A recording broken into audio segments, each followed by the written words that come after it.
Good morning, dear friends. Today is June the 6th in the year 2023. We are in our retreat, Finding Our True Home. My name is Brother Pháp. It means Dharma friend. I first came to Plum Village when I was 9 years old. I also grew up in a Buddhist family, but I didn't really know what Buddhism was. And I think growing up in a Buddhist family, we're told to light an incense, to bow once in a while to the altar, go to the temple for good luck or good merit. And I followed my parents' instruction until I meet the rebellious little child in me that didn't want to just follow and wanted to understand what the meaning is behind all of this.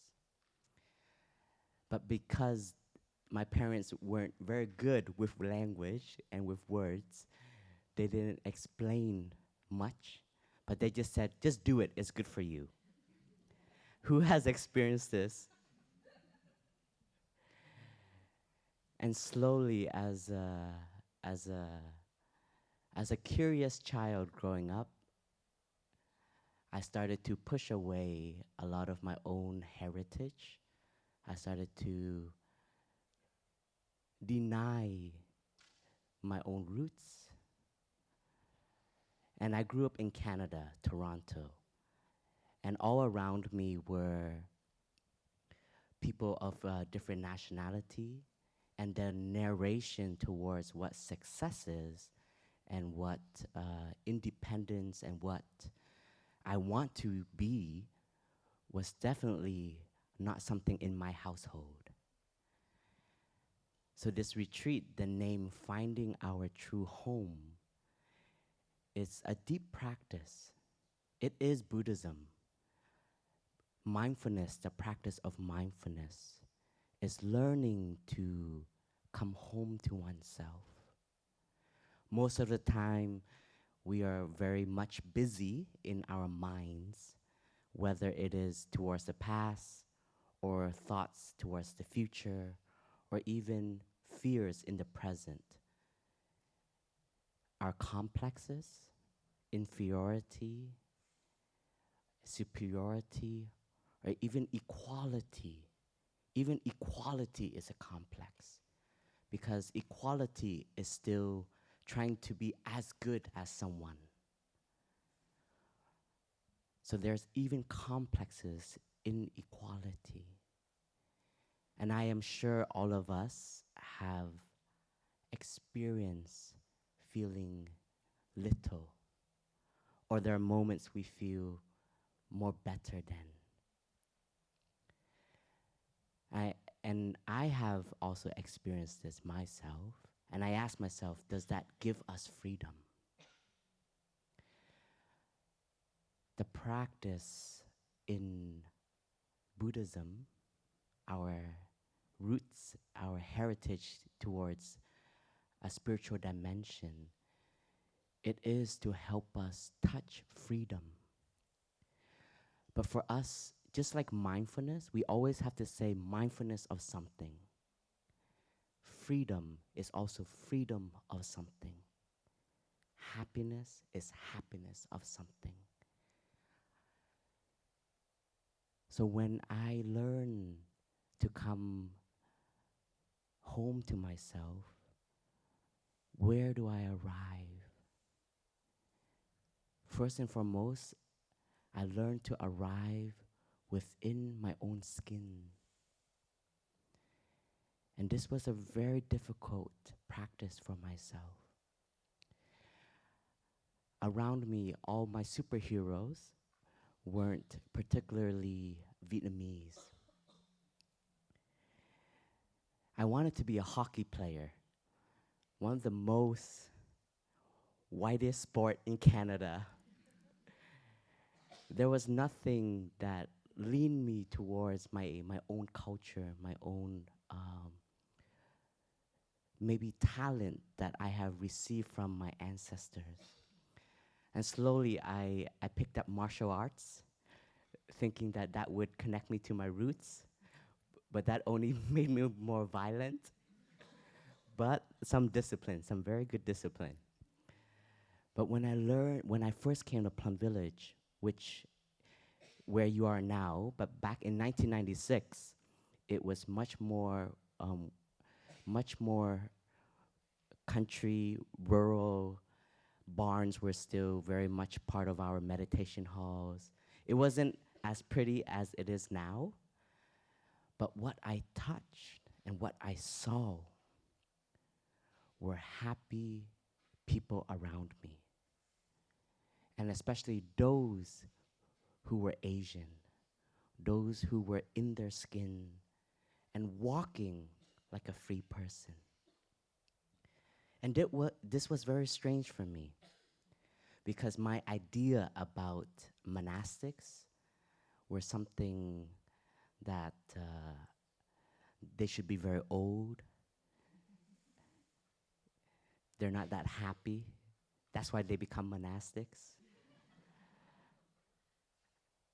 And we don't vibe with each other because I was always afraid whenever I went to monasteries and temples. I felt so distant, and when a monk look at you, it's normally because you're not doing something quote unquote right. So I carried with me this baggage of fear. My first meeting of Plum Village was actually not in Plum Village physically, but it was at the train station Saint Foy Le Grand, where I think most of us arrived at. And I'm very happy that that station is still there. It's my childhood towards Plum Village. And the monk that came and picked us up was very young. And the way he met us, he met my family, my sister, my father, and I. He met us with a smile. And he met us with full presence. And he joined his palm and he bowed, a very deep bow. I was only 9 years old. I've never been respected like this. So suddenly, a monk, someone who is quote unquote of another dimension, was meeting us worldly people with such grace, left a big imprint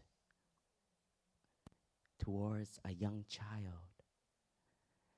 And when automatically you just go, whoa, whoa, whoa, and you bow back, you are curious.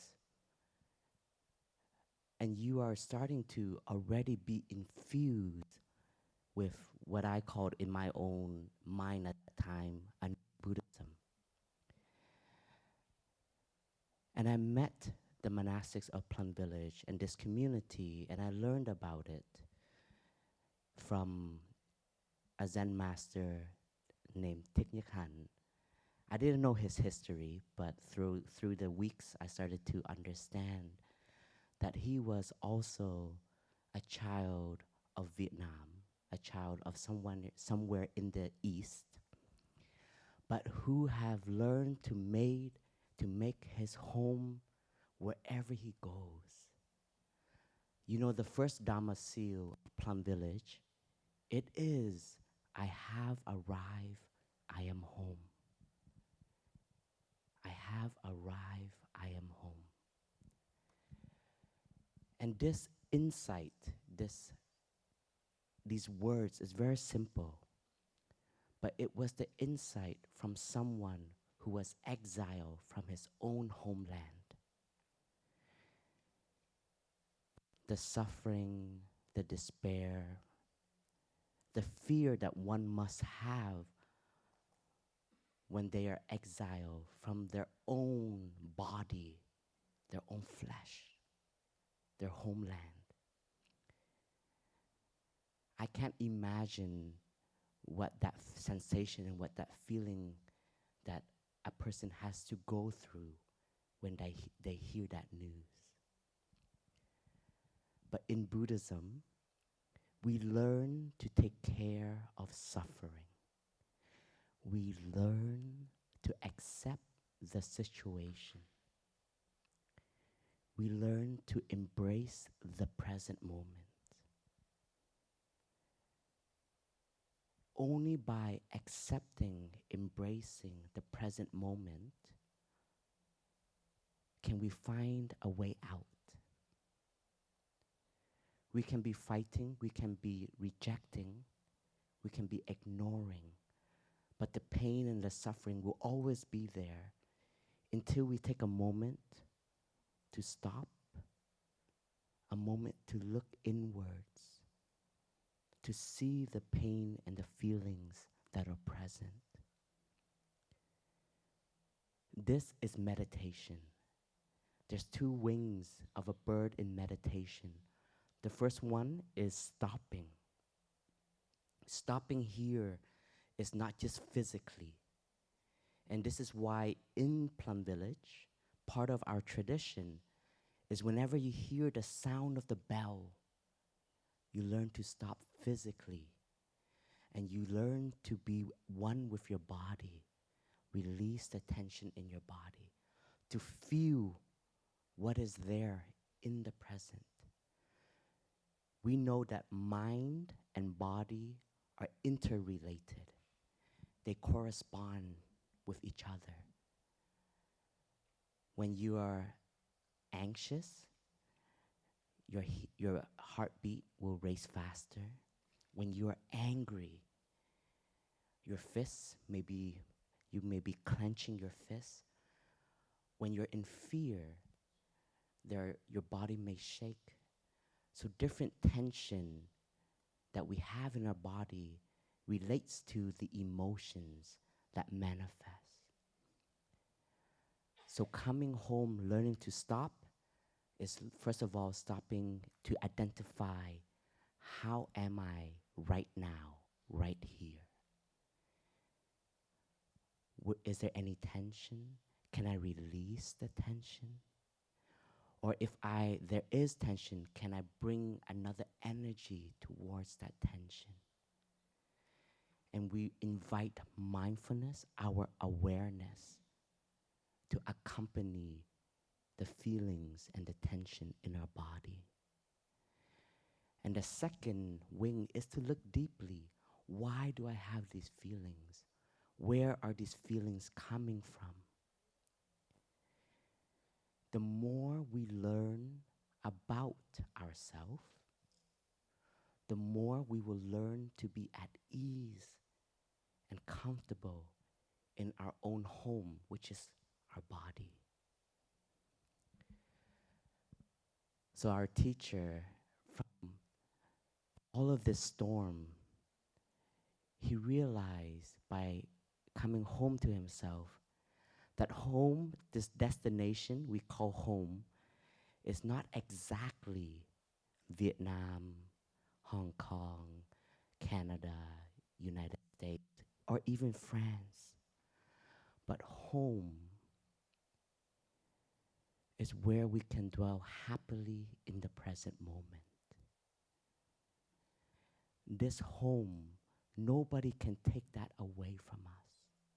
If we know how to take care of the present moment, we make that our home. You may be here, but you would not have arrived to Plum Village if you have not yet tasted arriving in your breath, arriving in your body, arriving in your steps. Learning to come home to oneself is also learning to accept oneself. Acceptance is a very powerful energy. Because when we start to accept ourselves, we start to embrace who we are. And please understand, accepting oneself is a journey. It's not a one-time thing, and you feel, all right, I know who I am. because we're always changing, we're always growing, as well as we are still discovering ourselves. We've learned about our ancestors' roots, genetic. We also have spiritual roots. We also have land ancestor roots. Growing up, I didn't feel Vietnamese, even though I love pho. The most Asian thing about me is I love instant noodle. Gotta get that shot of MSG once in a while. But my daily life, I was always trying to be someone else. And I'm sure many of us, we go through this. I don't know how it is in Europe, but in Canada, we call it the banana complex. We all know that, right? Some of us may have experienced this, or some of us, if we're lucky, we were around people who taught us to be at ease in our own skin. But I wasn't that lucky. And I actually had a grudge toward Vietnam itself. Because my parents, they were refugees. And my father, with a lot of courage and non-fear, he was a boat person. And the first time he got caught, and he was in prison for 2 years. And the stories that I was able to hear, some of it were horror stories. But even after being released from prison, he never gave up that dream, and he went again as a boat person. And he spent almost a year in the refugee camp in Hong Kong before being able to arrive to Canada. So in me, a child of my parents, if they left Vietnam because it wasn't a suitable country, deep inside of me, I didn't have love. And then I came to Plum Village, and I learned that my teacher was exiled from also Vietnam, the second arrow, another arrow. So deep inside of me, my heritage, I always said, my roots are from Vietnam, but I'm Canadian. Where's your home, brother? Oh, I'm from Canada. And that has always been my message. We are a continuation of past, ancestors, spiritual, and land. And I could never escape that, though. That is a truth. That is a fact. No matter how far I run, that is my roots. That is my heritage. Slowly, slowly, I start to see beauty as well as seeing the pain. And becoming a monk was also very difficult in feeling at ease. Not with the tradition, but being viewed. You know, every time we went to the market in Bergerac or in Saint-Foy-le-Grand or in Bordeaux, we were like exotic fruits, you know. We're walking around, everybody's like, what the heck are they? And that energy, that eye, that view, it brought a lot of fear in me. I always walk with my head down, no eye contact. I wanted to avoid, quote unquote, the eyes of discrimination or even maybe a thought of not good enough, because those complexes live inside of me. So I knew those were my trigger points. But it was my own mind, right? It is our own perceptions that are creating these own thoughts and these own fear. Who knows what they're thinking? They might think, oh my God, what is that? How cool. But that was never in my dictionary. It was always more like, ew, what are they, right? And that was because there was a deep wound, a deep hole, a vortex of emptiness here. When I started to understand my own pattern in my mind, I knew I had a lot of work to do. The work was to come home and start to accept who I am. And this work is a work of years. I've been a monk now for 21 years, and I'm still practicing, and I'm still learning to have solidity in my own presence. But what I can share with you is that it is possible. The first power we speak in the 5 powers in Buddhism is faith or trust.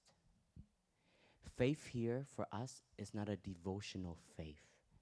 It's not a faith in something beyond us. For us, the Buddha, this person right here, he's not a god. He's a teacher. He is someone who have understood suffering, had the courage to cut off from royalty, from the path of being a king, in order to touch liberation in himself. And then he had the aspiration to bring these teachings to other people. Because he can do it, we all can do it. And the Buddha himself was a revolutionist. He grew up in a society. The moment you are born, you're discriminated into different caste system. If you're untouchable, if you are someone from royalty, or to be a worker, etc., etc. And when he saw that discrimination is a deep source of suffering, it is what divides all of us. It is what creates hatred, which create greed, violence, war, and destruction. So when we come home to ourselves, we learn to trust that we have many wonderful qualities in us.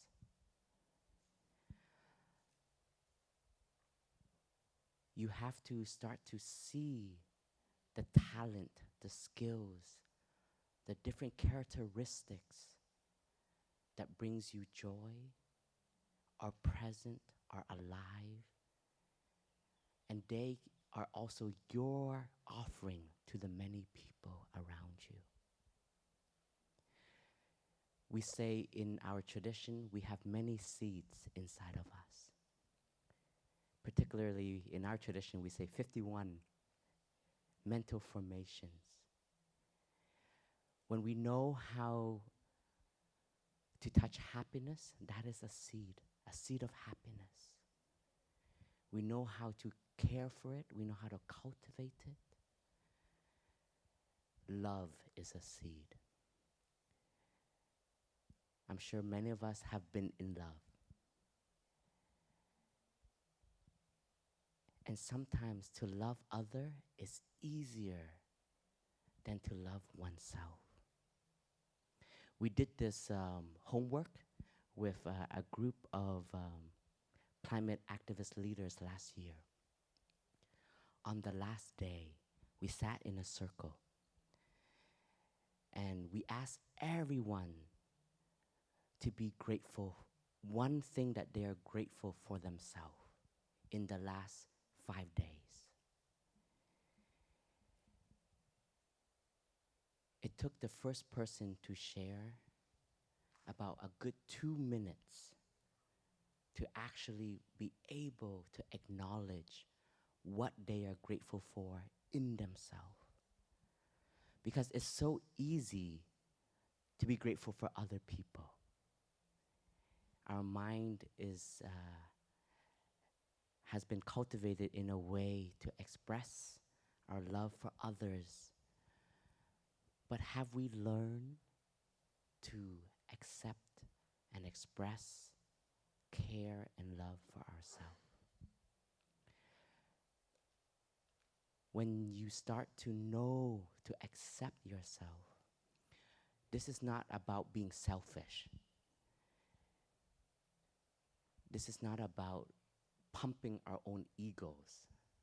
But this is learning to identify the good qualities that we have inside of ourselves in order to continue to enhance these qualities to offer. And of course, when we also come home to ourselves, mindfulness, we also start to see the unpleasant characteristics that are inside of ourselves.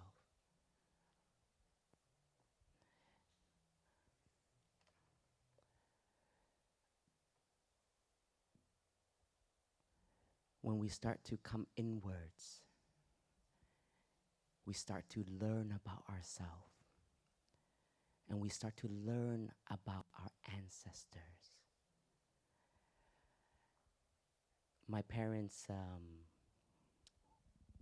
never had enough. So the thought of food, I was always overfed. And that fear started to be more present in me when I was away from my parents. So I started my training as a monastic when I was 13 years old here. And just like all of you, we line up to get our food. And while lining up, we should already be practicing moderation. Enough, enough. Our eyes sometimes deceives us, and especially if you see something that you really like, your craving, your greed gets enhanced. And you start to judge people in front of you. Hey, don't take too much, save some for me. And when you see somebody taking more, you get angry at them. It's like, how selfish are they?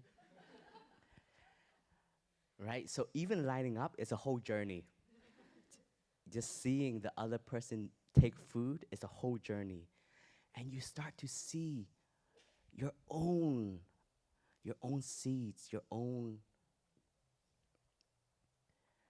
qualities that are triggered, and they become an energy that starts to be in your mind, your thoughts, your judgment.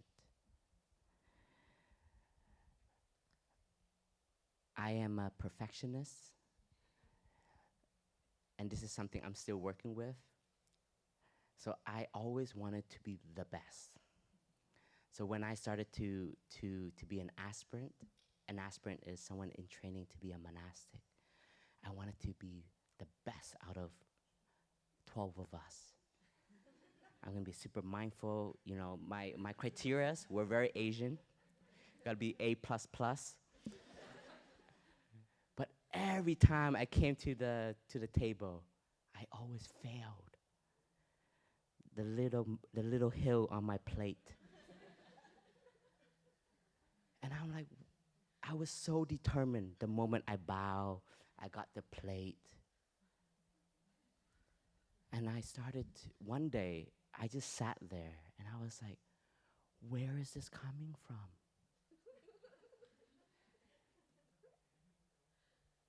And that was a moment, an aha moment I had. My mother, my father, I see you. All your suffering, your fear of not enough. You are here. I have inherited that fear. even in this present moment, I have enough. I have ability to make money. I have ability to feed myself. But even within these conditions, the Kung Fu training I shared from the beginning, even in these conditions, what is buried as an experience from my ancestors have been transmitted to me. That was a real aha moment. And in our practice of Plum Village tradition, the 3 times interbe, the past, the present, and the future. When I am practicing right now, I am practicing also for my parents. I'm practicing for my ancestors. I had an opportunity to go and live with my parents. I tore my ACL playing football with the brothers. They were so competitive. And I went home and I spent 3 months at home. The first month, because I've been away for so long, so it was very beautiful, like honeymoon. Everything was great. But slowly, slowly, slowly, your mother, my mother, I love you, Mom. My mother's own habits started to trigger a lot of feelings in me. There's a saying in the temple: if you want to test your practice, go and live with your parents. Let's see how peaceful you actually are. Let's see how compassionate you actually are. Let's see how still you actually are. And I have this robe, right? So I was coming home with this thought: I'm gonna teach my parents, I'm gonna transform my sister. I've been a monk for so long, I got it all. But there's also another saying in our temple life, is that the Buddha at home doesn't work. It has to be someone else that says it, they will listen. But your own flesh and blood, it doesn't work. And I want to share this because it can be helpful. As someone who now has a path and starts to understand themselves much more clearly and still see the amount of work that one has to do, the intention is to go and to force others to do the exact same thing, especially our parents, because love is wanting to also see them happy. That is a view. And we all have many views. All of us have different views. But I was coming home with the view to fix my family. That was a wrong view. But through being with my parents, I started to let go of my view. Letting go is a power. I started to learn to let go of that view in order to be in the present moment, not with my judgment, not with my own perceptions, but to accept and to see the reality of where my loved ones are. They're not practitioners like me. I can't expect them to sit down and enjoy a cup of tea. I had to meet them where they are at. My mother, her whole life, 9 to 5 or 9 to 7. Work has become a discipline, a part of life. I can't tell her to be lazy. Laziness, as we've learned, is a real practice. You can't just sit there and do nothing. And the more I was forcing, the more I was distancing myself. So through being present, mindfulness is meeting your loved ones with your whole body and mind. When you love someone, you want to be there fully, not with your view, but just as it is. And my mother and I, we share one thing in common. We love sport. And my mother loves the NBA. So every evening we're watching games. And during this time of watching, especially the Toronto Raptors, we bond very well.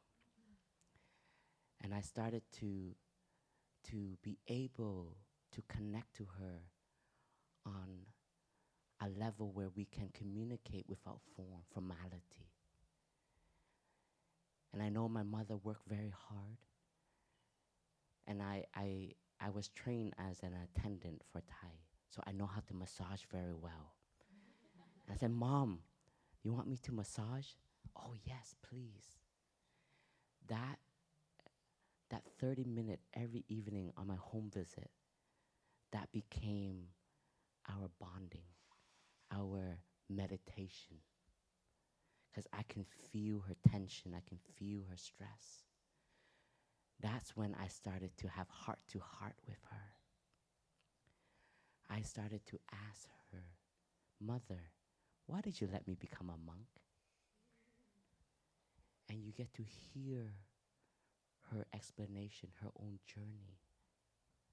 Said, because I didn't have the freedom like you to choose what makes you happy.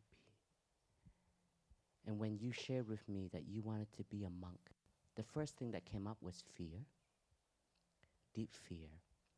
Is he making the right decision? Is this a summer fling? Because I was like in love with Plum Village. So she's like, is this just a summer fling? Is he just having too much fun? But the more I explained, the more she saw it was real.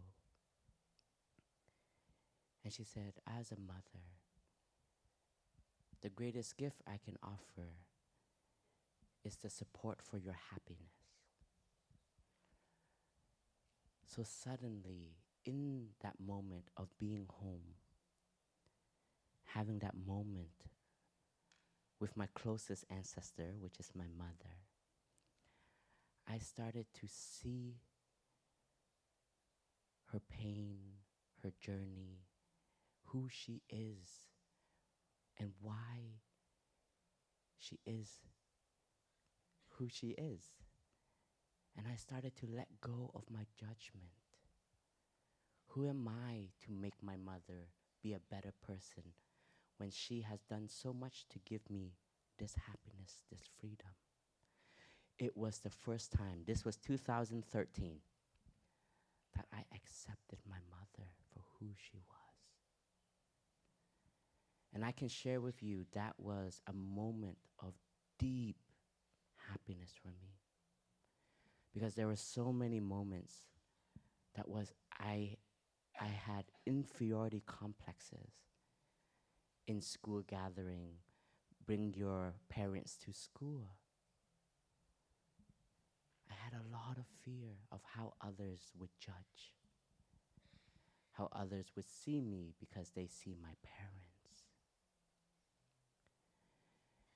And in that moment of understanding and seeing her own journey, hearing it through many conversations, instead of seeing the negative quality, which we're so accustomed to, right? It feels good to see somebody's weakness. It's so nice to see somebody fail.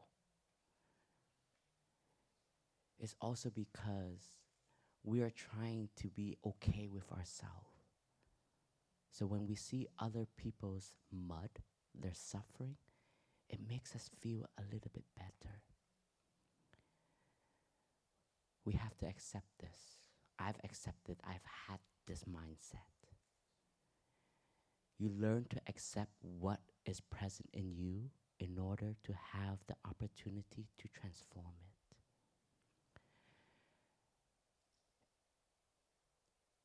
And when I started to accept my mother, there was ease in my heart. I started to see the whole journey, and I started to feel gratitude.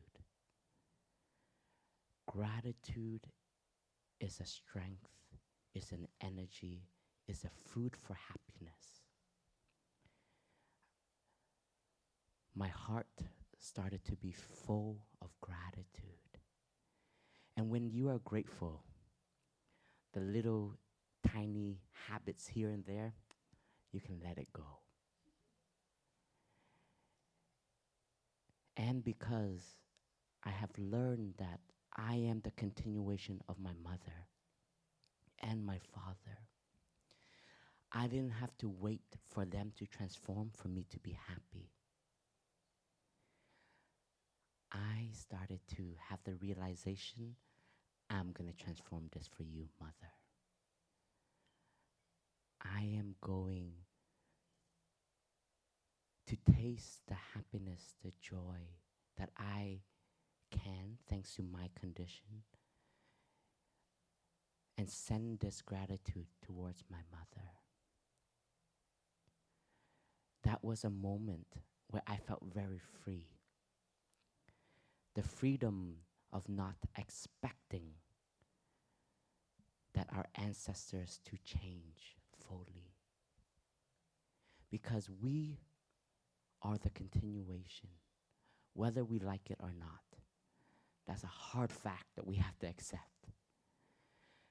And mindfulness practice is to give ourselves agency.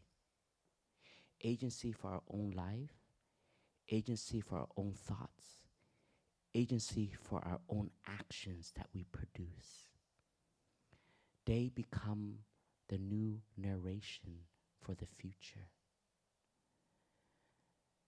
I believe that if I didn't have that moment of acceptance and realization, I would just reenact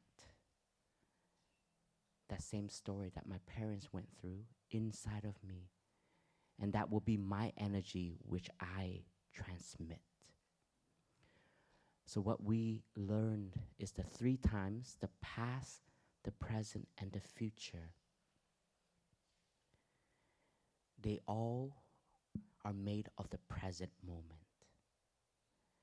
This very moment today will become your past tomorrow. And this present moment of how you think, how you act, what you are investing in will be your future. The key to healing and transforming of the past belongs in the present. Understanding this, we have to know that we are allowed to visit the past. We're allowed to study the past. We're allowed to dive to know our history. But it is not to get lost in it. It is not to be a victim of it. The agency of the present is to know and trust that in this moment, with who you are now, you can move yourself forward in a way that you can help transform the past. When we say we need to take care of happiness, happiness here is our well-being. Happiness is a food for our strength. Happiness is a very big word. It has many layers. And our happiness is not like skipping down the park, la-di-da-di-da. But happiness here is realizing the deep joy that we can cultivate in this present moment. And our teacher says, don't think happiness is fluffy and weak. It can help transform the wounded child in you. By giving your present moment the experience of something it never had in the past. And that experience is also healing our parents' past. Let us enjoy a sound of the bell, breathing with our lungs, but inviting our parents to breathe with our lungs.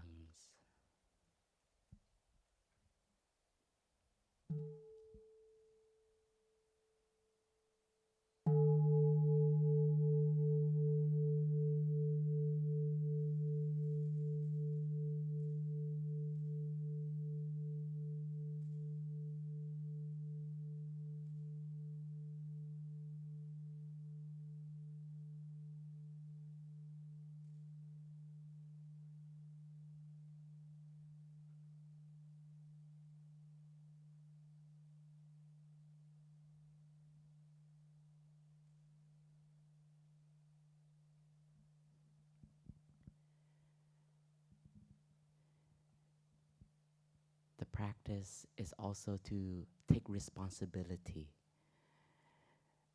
I talked about our ancestor, and sometimes it's easy to blame the past. Our practice is also to take responsibility in our present moment. The responsibility that we have for our own well-being, the responsibility that we have for our feelings, our thoughts. Inferiority complexes, what do we do with them? First is to accept that they are there and they are a part of us.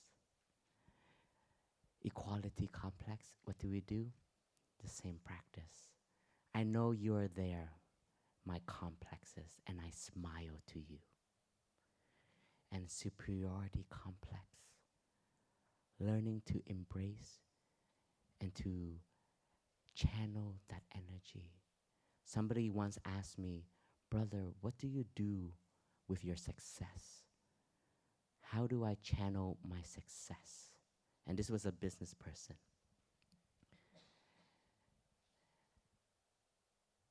How do you practice non-self in Buddhism when you do feel good for what you do? He's like, brother, don't you feel good for like hosting retreats and people leaving the monastery with smiles instead of a frown? Like, you should feel good about that. Is that allowed? So in that question, there are perception of what Zen is. Zen, no feelings, no emotion, solid like a mountain. I think mountains have feelings. Life is made of many conditions. Yes, we are allowed to feel proud. Let me repeat that. We are allowed to feel proud.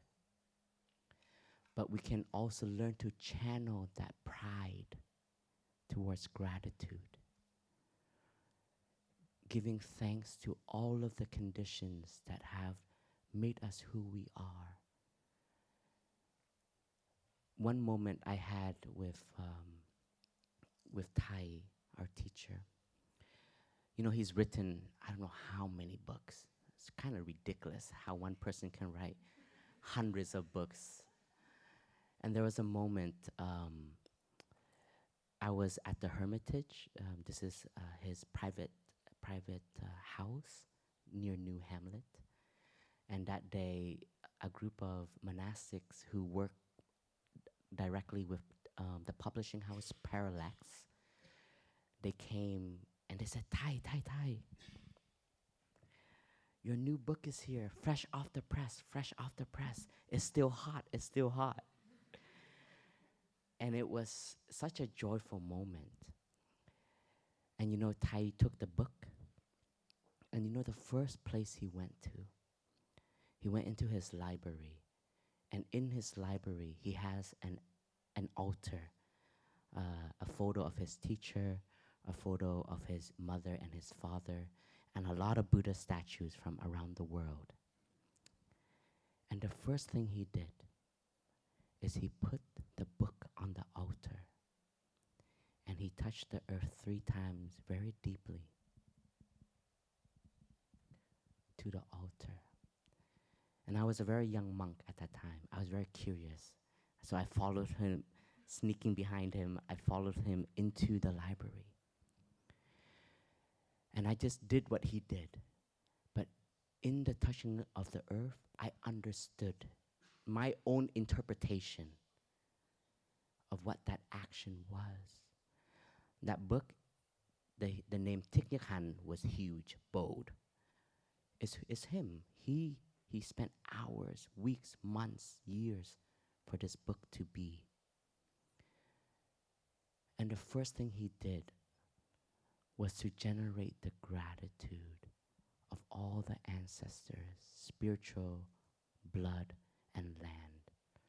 Because that these knowledge, these insights are not his alone. They have come from ancient wisdom from 2,600 years ago, as well as all of the conditions that are present now. So in that moment, I saw a moment of feeling pride, proud, and so beautifully enter into a spiritual practice of offering this gratitude to the past, the present, and the future. So we can always channel our superiority complexes. Inferiority complex, let's go back to that. I've been very blessed in this life. I've had the opportunity to meet many world leaders, even the 1% of this world. And I can share with you that they all have complexes. Don't think that more money and more success will erase your complex. This year on the tour, we had a North American tour, the US and Canada, and we led many retreats and days of practice. And we were selling our teacher's calligraphy as well as some calligraphies that I wrote. And the bestseller in quotes, is not "I have arrived, I'm home." It's not mindfulness. It's not the word Buddha. It was, "You are enough." Everybody wanted that calligraphy. You are enough. This is to tell you that our society is all empty of feeling enough. And this is where it pushes us towards running after fame, power, wealth, sensual pleasure, more, and more. And the real freedom is when you can stop that running horse of energy, of looking for something to cling onto, to feel whole, to feel fulfilled. But all of this running is looking for it outside of us, a diploma, a position, so on. I'm not saying that we should just throw all of that away, but the teaching in Zen, the teaching in Buddhism, is that you can arrive and achieve all of that, but you will always feel empty unless you know how to touch your true home and to come inwards and to feel okay and to feel at ease and start to accept yourself and to make steps with solidity of your presence. walking meditation that you have been practicing is simple, but it is very profound. Your footsteps are your seal that you leave on this earth. The way you walk, it also echoes how you are. When somebody who is fully present, fully at peace in themselves, their presence allow other people to feel at home. I remember meeting Tai for the first time in a Dharma hall like this. And when he came in, just like many Dharma teachers that come in for a talk, we all stand up to greet them. I was only 9 years old. And I think children are very mindful because they're very present. They see, they feel, and they accept whatever is. And I remember like Tai coming in and everybody walking up, and my mom was like, who is this person? Whatever. Okay, I'll stand up. And the moment he walked past me, I just felt this energy of presence. Somebody who is walking with real freedom. And I've learned his history. I've known the war that he's been through, being exiled and so on. And you would expect someone to suffer like that, to be carrying this burden. But when I met him in 1996, was someone who was walking with freedom. That was my first superhero. I said, how do I walk like that? How do I have freedom in my presence? Your presence is a gift. To trust and know that your own presence can change the whole situation. We were at this retreat in Vancouver, and it was another retreat for climate activists. And very high-profile people were there. And they met this lineup of very young monks and nuns. The first energy that we receive, a little bit of judgment, a lot of some skepticism, and oh my God, inferiority came up. Oh my God, am I good enough? Am I good enough? Am I good enough? That became my mantra, am I good enough? And I had to stop. Yes, you are. And this isn't out of arrogance. In this moment, I was just like, I trust the Dharma. They're not here for you. Pháp who is not what they're here for. They're here for their Dharma. They're here to learn, to touch their inner peace. This is where I guided my mind toward. And surprise, surprise, the retreat was a great success. Many people left with a very big smile and real finding their true home. But the reason why I'm sharing with you this, because the retreat center where we were at, the CEO also took part in it. And many of the retreatants asked him, is every retreat like this? And he said, no, very different. And that became his question. What is so different between a Plum Village retreat and all of these other retreats that have been offered here? And at the last day, he was in my Dharma sharing circle. He said, I think I found one of the answers. And he said, I think the difference was because all of the monastics, they were so authentic to themselves, which allowed us to be authentic with ourselves. We all have different masks. We are leaders, we are speakers, we are this, we are that. but that's not our authentic self. That is just a form that we have in order to work or in order to do, and we forget our own core. And it was because the presence of people who were authentic with themselves, it welcomed other to learn to feel their feelings, to be okay with their tears, with their weakness, and embrace the negative seeds that they have inside of them. So being authentic is a journey, but it is something that I have learned to trust in myself.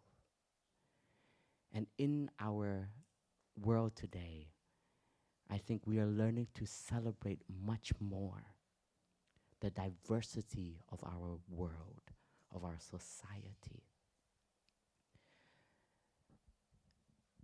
So please see the beauty and see the wonders that you have inside of you. Mindfulness is a journey. It's not a pill to fix us. Don't expect to come here for 7 days and you leave an enlightened person. That's not it. Come here.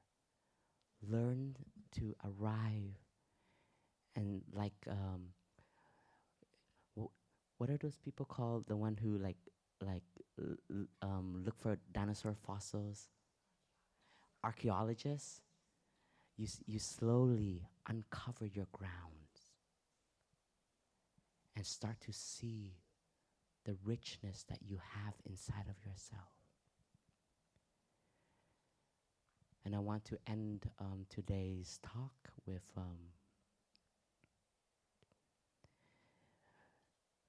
my own transformation I had this year towards my beautiful country, Vietnam. Like I shared with you, it's been a journey to embrace my own heritage, embrace my own skin, embrace my language, and to discover the richness of our roots.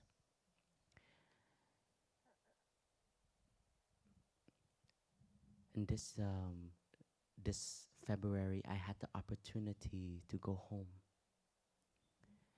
and I went to the bay where my father left as a boat person, and I stood there for a very long time.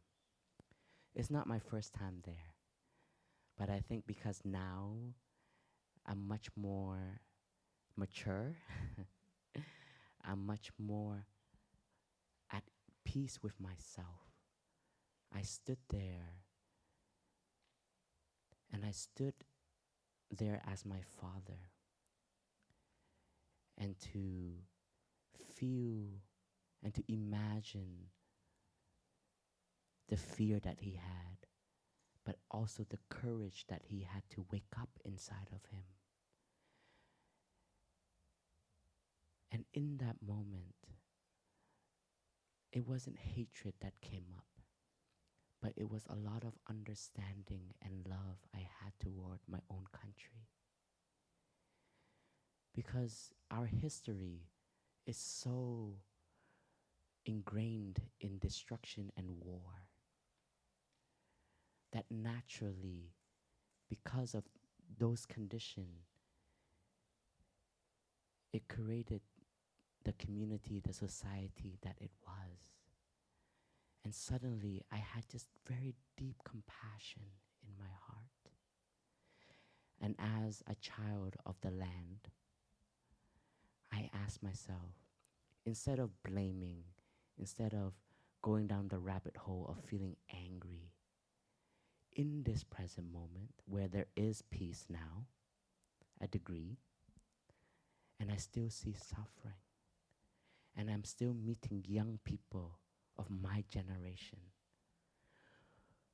who want to reinstall the beauty of a human being in our country, the love, the compassion, the richness that we have. How can I, as one cell of this great body, also contribute to my motherland? And in that moment, I started to heal. I started to heal a very deep wound I have inside of myself.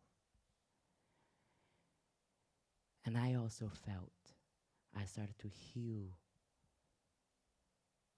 for my father, my mother, and my sister. Because the one can embody many. I have re-fallen in love with my roots. And I will continue to re-fall in love with my roots. And the beauty is also, I am also the future of my heritage. My heritage of who I am, the heritage of my ancestral lineage, but also bringing it forward. So in us, the trust, when you learn to come home and accept who you are, it becomes an opportunity of healing the past, building and investing a stability in the present moment. Your own presence, you could be a mountain that is solid. You could be a river that is flowing. Vulnerability is a real power. Don't think that tears are weakness. Sometimes it is tears that change the hearts and allows us to accept. The power to accept suffering is the power for transformation. And by knowing to be at home in the present moment, we help others build their true home. When you can do it, you give courage and confidence to others. And so for me, coming home to oneself allows me to help others come home to themselves, not forcing others to come home to themselves, but we find ways to help them come home to themselves. Thank you for being here. Thank you for taking care of your own true home of your ancestors, as well as caring for your future descendants. You might not see them yet, but by your practicing, your transformation, you are caring for your future generation. Even us monastics, we don't have biological children, but we still have a future. The children that come here, the people that come here, we see all of the friends, part of our tradition, our continuation body. So for us in Buddhism, in spirituality, mindfulness is not a tool, it's not a fix, it's not a pill. It is a path of transformation, a path to discover ourselves, accept ourselves, and cultivate joy, happiness, and celebration. We also learn to celebrate who we are. Now, every time I walk at the airport and somebody look at me, I'm like, this is who I am. What's up? This is who I am, like it or not. And I smile to people who like, what the heck? I'm like, hi, how are you? This is who I am. I own who I am. And by that, you allow others to also learn to be at home with who they are. homework for the next 5 years, okay? Smile to yourself. This is who I am, and I celebrate that. Thank you. Let us enjoy 3 sound of the bell together.